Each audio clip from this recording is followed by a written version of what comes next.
Hey ya girlies and baddies, welcome back to my channel. So, semenjak aku ngepost video reaction aku pas aku lolos seleksi di universitas impian aku dapetin puluhan ribu request untuk buat video yang bahas tentang ini. Jadi di video kali ini, aku dan teman aku bakal sharing persiapan kami untuk bisa lolos di universitas impian.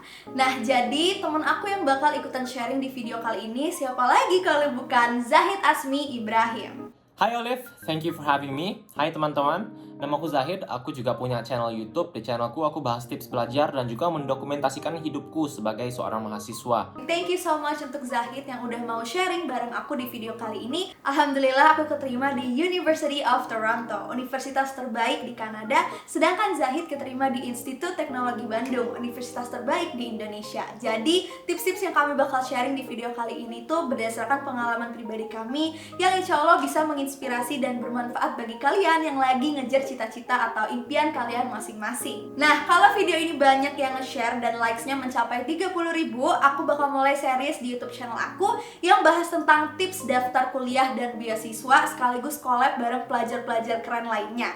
So anyways, kalian juga bisa komen di video ini kalian mau aku untuk bahas apa lagi next time. And without further ado, let's get started. Aku langsung ke pertanyaan pertama aja dari Olive, katanya, apa yang menjadi motivasimu untuk masuk ke universitas impian? Kalau menurutku ada beberapa motivasiku yang mendorongku untuk akhirnya memutuskan untuk kuliah, yaitu yang pertama adalah keinginanku untuk berkontribusi. Kalau misalnya kita milih jurusan tertentu dan suka dengan jurusan itu, kuliah ini juga bisa jadi salah satu jalan bagi kita untuk berkontribusi di bidang ilmu atau disiplin yang kita tentukan. Dan juga keinginanku untuk meningkatkan kapasitas diri, karena kalau misalnya kita sendiri sebenarnya bisa-bisa aja, tapi kalau misalnya di kuliah itu udah kayak ada di pasar dimana apa yang kita cari itu banyak sekali disediakan untuk kita dan kita tinggal menjalankan aja sesuai apa yang kita aspirasikan dalam hidup. Dan itu yang aku lihat dari kuliah saat itu. Orang-orang hebat sudah banyak sekali yang berkuliah sebelum aku dan juga dari angkatanku, dan nanti juga aku yakin sampai kapanpun tempat seperti universitas itu bakal ramai dengan orang-orang hebat. Dan di situ aku bisa bertemu dengan mereka, bertukar pikiran, dan juga seringkali kita mendengar bisnis-bisnis dan organisasi sukses yang ditemukan saat foundersnya itu masih berkuliah. Aku juga melihat kuliah ini sebagai gerbang yang membuka ripple effect untuk kesempatan-kesempatan lainnya. Wow guys, aku bener-bener setuju sama poin-poinnya Zahid tadi. Kalau aku pribadi sih, ya sebenarnya banyak banget ya alasan atau motivasi aku untuk bisa lolos di universitas impian aku. Cuman salah satu alasan yang paling besarnya itu adalah karena dari aku kecil, impian besar aku itu adalah untuk bisa membantu sebanyak mungkin orang dan berkontribusi di skala global. Nah, untuk benar-benar mempersiapkan diri, aku ngerasa aku perlu interaksi sama orang yang datang dari berbagai negara, biar aku bisa belajar dari mereka tentang budaya yang berbeda-beda, tentang cara pemikiran orang yang berbeda-beda, tentang background orang yang berbeda-beda. Terus juga karena aku udah yakin fakultas di University of Toronto ini udah jadi program yang paling cocok untuk orang-orang yang punya visi seperti aku. Dengan kuliah di sana, aku bisa dapetin koneksi yang jauh lebih luas lagi sama orang-orang terbaik di bidang pilihan aku. Sebenarnya banyak banget hal-hal yang bisa aku sharing tentang motivasi aku untuk bisa kuliah di luar negeri. Cuman karena aku pengen tulis cerita-cerita inspiratif itu di dalam buku kedua aku yang coming soon, aku gak mau terlalu banyak spoiler. Yang penting kalian tungguin aja buku kedua aku, oke? Pertanyaan kedua adalah bagaimana caramu tahu jurusan dan universitas apa yang paling cocok bagimu? Kalau misalnya pada kasusku, aku secara berkala memang memikirkan apakah aku sudah memilih kampus dan jurusan yang tepat. Tapi itu ternyata adalah hal yang wajar dan sangat wajar terjadi bahkan bagi orang yang kita kenal sebagai orang yang sangat-sangat hebat sekalipun. Ternyata teman-teman ketika kuliah juga mungkin secara berkala mempunyai pikiran itu juga, mempertanyakan diri sendiri. Jadi kalau misalnya aku bisa memutuskan atau balik ke SMA lagi, aku bakal mempertanyakan kepada diriku, kira-kira hal apa sih yang ketika sulit nantinya bakal tetap bisa aku jalani dengan ikhlas. Karena sebenarnya semua hal itu suatu saat bakal sulit. Apapun yang kita jalani dan kita sukai sekarang itu nanti bakal datang fase sulitnya. Dan pertanyaannya adalah, ketika fase sulit itu datang, apakah kita bisa tetap ikhlas untuk menjalaninya? Kemudian aku juga akan mempertanyakan kepada diriku tentang ikigai. Konsep ikigai itu sudah sangat baik untuk merumuskan apa yang pengen kita ambil dari hidup dan juga termasuk dalam pemilihan jurusan dan universitas nantinya. Kira-kira apa sih yang dibutuhin dunia saat ini, kira-kira value apa yang kita punya untuk membantu mengisi kebutuhan itu, dan juga kita pikirkan apa jurusan atau ilmu yang bisa kita gunakan nantinya untuk menciptakan suatu profesi atau sumber penghasilan bagi kita. Oke, so kalau tentang nyari jurusan atau universitas yang paling cocok sama aku, waktu itu sih aku tuh fokus dulu ke jurusan apa yang paling cocok bagi aku, terus baru aku cari deh jurusan itu yang paling bagus di universitas mana. Nah, aku mau sharing sama kalian tips yang aku ambil dari buku Youth. Jadi tips ini tuh bisa kita pakai setiap kali kita membuat keputusan penting dalam hidup kita. Ya, salah satunya ini, nentuin jurusan dan universitas mana yang paling cocok bagi kita. Oke, jadi tipsnya itu kita singkat jadi 4P. Personality, passion, principles, and preference. Nah, yang pertama yaitu personality. Jadi kita harus benar-benar paham dulu karakter kita itu seperti apa. Contohnya, karena aku udah tahu kalau kepribadian aku itu suka beropini, terus idealis, kreatif, aku jadi yakin bahwa jurusan sosial itu jurusan yang paling cocok bagi aku. Terus juga karena aku tahu aku introvert, aku maunya tuh jurusannya yang ngasih aku banyak kesempatan untuk belajar secara individu dan berkontribusi banyak sambil berada di belakang layar. Nah, terus gimana cara aku tahu jurusan apa yang paling cocok bagi kepribadian aku? Waktu itu pas kelas 11, aku ke psikolog untuk ambil tes psikotes namanya. Jadi itu tuh tes yang bakal ngasih tahu kita jurusan apa aja yang cocok bagi tipe kepribadian kita. Yang kedua yaitu passion. Jadi kita harus udah bener-bener paham apa aja sih hal-hal yang kita suka pelajarin dan apa aja hal-hal yang kita suka lakuin. Nah, gimana cara kita untuk bisa ngerucutin lagi semua pilihan kita sampai kita nemu jurusan mana yang paling cocok bagi passion kita? Nah, saran dari aku, kita harus pelajarin dulu nih mata kuliahnya apa aja dan metode belajarnya kayak gimana. Jadi kan biasanya metode belajar itu ada yang teoritis dan experiential. Nah, kalau secara teori, ternyata aku udah suka banget sama semua yang dibahas dalam mata kuliah di jurusan media. Terus juga dalam metode belajar experiential, aku ngerasa skill-skill dan passion aku tuh udah cocok untuk ngejalanin praktek-praktek yang nanti bakal dilaksanain di dalam jurusan itu. Contohnya itu kayak nulis, ngedit, buat project-project sosial, dan lain-lain. Yang ketiga yaitu prinsip. Jadi kalau kita nanti pengen punya pekerjaan yang cocok sama prinsip kita, pastinya kita harus pilih juga jurusan yang cocok sama prinsip kita. Karena insya Allah kalau jurusan yang kita pilih itu udah cocok sama prinsip kita, usaha dan waktu yang kita berikan selama 4 tahun kuliah itu bakal kerasa worth it. Contohnya nih, karena salah satu prinsip aku itu, aku harus jadi manusia yang bermanfaat bagi banyak orang. Dari situlah aku tahu bahwa kalau aku pelajarin ilmu komunikasi dan media, aku jadi tahu gimana cara manfaatin media digital untuk bantu banyak orang.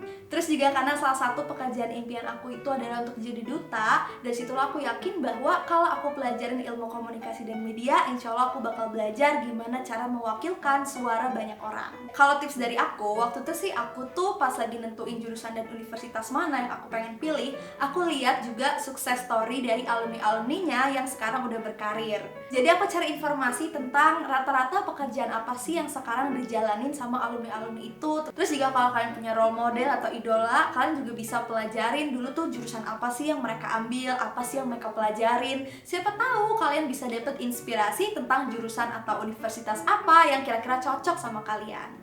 Yang keempat yaitu preferensi. Jadi lebih ke apa sih yang kita pengenin dalam hal itu, dalam hal ini. Contohnya dalam hal lifestyle mahasiswanya, lingkungan universitasnya, dan lain-lain. Contohnya aku dari dulu pengen banget bisa belajar di universitas yang berada di kota dan negara maju, tapi yang aman bagi pelajar-pelajar yang datang dari negara-negara lain. Terus aku kan juga pengen belajar di universitas yang lingkungannya itu bisa mendukung gaya hidup vegan aku. Aku pilih Kanada karena Kanada itu salah satu negara yang paling ramah lingkungan. Jadi insya Allah bisa memudahkan aku untuk mempertahankan gaya hidup yang ramah lingkungan. Nah, gimana caranya kita tahu suatu universitas tuh cocok nggak sih sama preferensi kita? Saran dari aku, kita kontak langsung mahasiswa yang udah ngerasain belajar di universitas itu. Karena kalau kita udah bisa nanya-nanya langsung sama orang yang udah ngerasain belajar di situ, kita bakal dapet cerita-cerita atau pengalaman pribadi mereka yang mungkin kita nggak bisa didapetin di website universitasnya. Dan yang paling penting, kita bisa dapetin tips langsung dari mereka tentang gimana mereka bisa lolos masuk ke universitas itu. Apa saja yang harus dipersiapkan dari jauh hari sebelum pembukaan pendaftaran kuliah? Yang jelas hasil belajar SMA karena akademik itu merupakan salah satu aspek terpenting. Kemudian kita juga harus coba meningkatkan exposure kita terhadap dunia luar. Kita harus coba berhadapan dengan dunia luar dan manusia lainnya. Kemudian kita juga harus siap gagal, harus siap ketika nantinya ada dan banyak bahkan yang mempertanyakan mimpi dan keputusan kita. Kemudian kita juga harus siap memaafkan diri sendiri ketika kita sewaktu-waktu membuat langkah yang kurang tepat. Yang pasti juga kita harus coba banyak membaca buku atau belajar dari banyak sumber, kemudian mencoba untuk mengaplikasikannya ke dalam hidup kita. Dan kalau memungkinkan juga coba cari cara untuk berkontribusi kepada masyarakat dengan cara teman-teman sendiri. Sekarang kita bakal bahas tentang apa aja hal yang harus kita siapin dari jauh-jauh hari sebelum kita mulai ikutan seleksi universitas. Cuma kalau secara umum emang ada beberapa hal yang rata-rata jadi syarat ketika kita mau daftar di suatu universitas. Biasanya untuk daftar suatu universitas lewat jalur undangan tuh faktor yang paling penting yang bisa nentuin kita lolos atau enggaknya tuh biasanya adalah rapot kita selama SMA. Contohnya kalau rapot aku pas kelas 10 masih ada yang B-nya. Terus untuk semester 2 dan semester 3 kelas 11 udah mulai berkurang B-nya, udah mulai banyak A. Dan rapot semester 5-nya ini baru yang A semua. Jadi mungkin peningkatan dalam nilai rapot aku itu kali ya yang ngasih aku kesempatan besar untuk bisa bersaing sama pelajar-pelajar dari negara lain.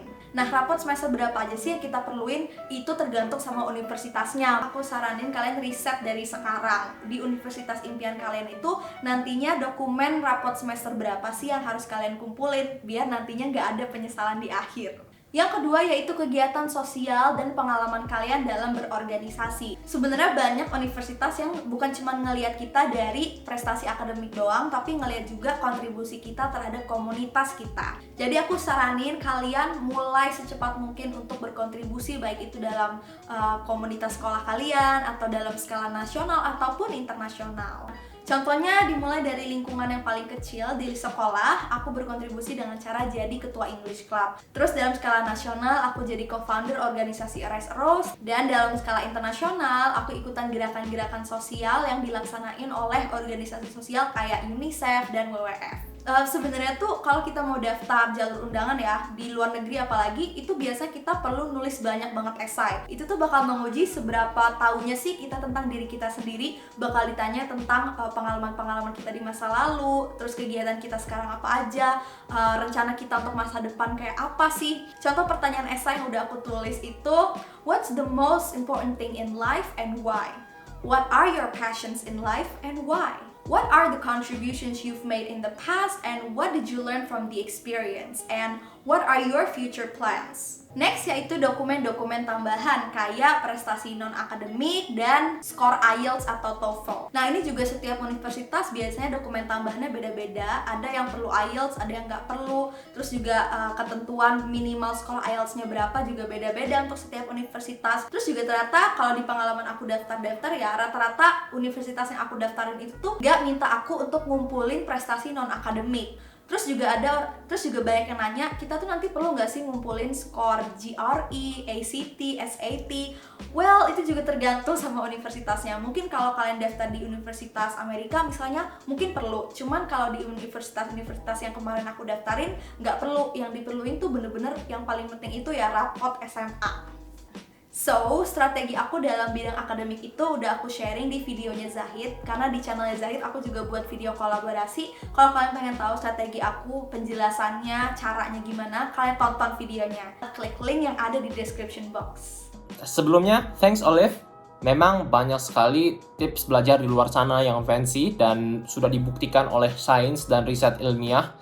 Akan tetapi menurutku yang paling penting kita lakukan adalah duduk dan mengerjakan soal atau apapun yang kita perlukan untuk meningkatkan hasil belajar kita. Karena ada konsep yang dikenal dengan konsep action dan motion dari buku Atomic Habits. Kalau misalnya motion itu adalah ketika kita research gimana cara belajar, tips belajar mata pelajaran ini, mata pelajaran itu. Dan kalau misalnya action itu adalah proses ketika kita duduk, kita ngerjain soal, kita active recall, mempertanyakan, mengkuiskan diri sendiri, itu namanya adalah action. Jadi dalam belajar itu menurutku, kalau misalnya aku mutar balik waktu, aku bakal lebih banyak atau perbanyak actionnya daripada motionnya. Jadi mungkin aku bisa cek nanti tips belajar seperti apa yang kira-kira cocok denganku, coba aplikasikannya dan stick with it. Jadi aku bakal lebih banyak duduk dan ngerjain soal daripada mencoba untuk menutupi rasa malasku dengan nonton misalnya tips yang menurutku sangat membantu tapi dalam kadar tertentu. Jadi hampir dalam semua kasus coba fokus ke actionnya dulu, nanti secara berkala kita bisa tweak dan kita bisa meningkatkan motion yang kita lakukan. Oke, jadi hal penting yang aku harap aku tahu lebih awal itu adalah semakin cepat kita mulai persiapan kita, semakin besar peluang kita untuk lolos di universitas impian kita. Tips dari aku, dari jauh-jauh hari kita udah buat 2 tabel. Tabel informasi universitas dan tabel langkah pendaftaran. Jadi dalam tabel informasi universitas itu aku list apa aja universitas yang nanti mau aku daftarin berdasarkan prioritas. Aku juga tulis acceptance rate atau ketetatannya itu berapa. Pokoknya semua informasi yang penting tentang universitas-universitas impian aku tulis di tabel itu. Nah, terus di dalam tabel langkah pendaftaran itu aku tulis apa aja langkah-langkah pendaftaran untuk masing-masing universitas yang aku pengen daftarin, sekaligus deadline-nya. Guys, memperhatikan deadline itu bener-bener penting banget karena bisa mempengaruhi kita lolos atau enggak. Jadi menurut aku harus perhatiin deadline dari awal dan selesai tahap seleksinya jauh sebelum deadline-nya. Kalau bagi aku bakal mengurangi merasa bahwa aku sudah telat belajar. Karena seringkali kita merasa nanti apapun yang kita lakukan gak bakal pengaruh karena kita udah telat. Jadi aku bakal mengurangi itu. Kemudian aku juga bakal mengurangi memikirkan atau mempertanyakan diri sendiri tentang apakah nanti aku bakal diterima di universitas yang aku tuju atau tidak. Aku lebih milih untuk fokus saja ke apa yang bisa aku lakukan sekarang, yaitu adalah belajar. Jadi yang udah lewat, yang belum, yang sekarang. Dan itulah yang akan coba aku fokuskan. Dan mungkin nanti suatu waktu kita juga bakal ada saat-saatnya males, saat-saatnya membuat langkah yang kurang tepat.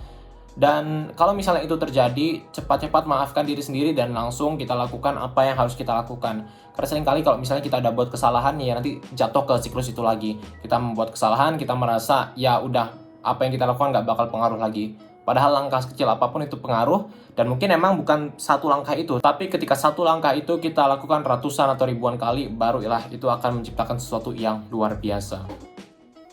So ya guys, sampai sini aja videonya. Thank you so much udah nonton. Kalau kalian suka videonya, jangan lupa untuk di like, share ke teman-teman kalian, komen pendapat kalian, dan yang paling penting subscribe ke channel Peachy Live kalau kalian tertarik sama video-video study tips, pengembangan diri, isu sosial, dan lingkungan.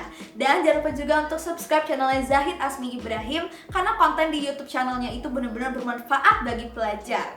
Terima kasih Olive undangannya, terima kasih teman-teman, semangat belajarnya. Semoga kita mendapatkan yang terbaik. Oh iya, kalian wajib banget untuk beli buku Youth kalau kalian belum baca, dan follow juga Instagram kami. Kalau Instagram aku @peachy.live. Thank you so much untuk Zahid yang udah mau sharing bareng aku di video kali ini. Semoga next time kita bisa sharing bareng-bareng lagi. And that's it for today. Keep on learning and stay safe. Bye!